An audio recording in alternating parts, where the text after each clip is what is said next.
خب بچه‌ها امروز قرار راجع به دیز و بمول با هم حرف بزنیم. قبل از اینکه بخوام نکته‌های هر کدومو بگم، باید ببینیم دیز و بمول به چه شکلن. دیز مثل هشتگ میمونه، یعنی این شکلیه، به صورت هشتگ، شبیه هشتگ. بمول هم مثل بی توی زبان انگلیسی میمونه، یعنی این دوتا دیز و بمول به این شکلن. خب بچه ها اینجا بهمون دیز داده، ما از کجا بفهمیم چه نوتی رو دیز کرده؟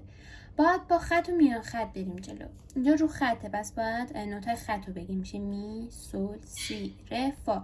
فامون در کلید سول دیزه، حالا کلید فا میشه سول، سی، ر، فا. فامونم در کلید فا دیزه. ولی اگه بمول بهمون داده بود، به همون صورت خط و میان خط میریم جلو. اینجا هم خط رو بمول کرده، هم میان خط رو. پس میشه می، سول، سی. اینجا سیمون بموله، فا، لا، دو، می. میمونم بموله. برای کلید فا هم همینطور میشه سول، سی، بمول، لا، دو، می، بمول.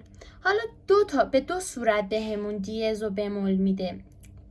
یا به این صورت که اگه رویش نوتی نبود تا آخر اون درسی که شما دارید میزنید باید بمول باشه، یا به این صورت بهتون میدن که فقط برای همون یه نوتیه که مثلا اینجا دیزش کرد. خب حالا مثلا چجوری باید روی پیانو بزنیم؟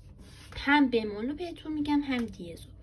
بچه دیز نیم پرده بالاه، بمول نیم پرده پایینه. مثلا اگه لامون دیز بود، الان گفته لا دیز، میشه این، یعنی نیم پرده بالا. ولی اگه لا بمول بود، نیم پرده پایین، یعنی این میشه لا بمول دیگه. لا دیز. سول بود، سول دیز، سول بمول. به این شکل میدن. مثلا اینجا مثلا ر دیز، ر این دیزشه. بعد اگه بمول بود میشه این.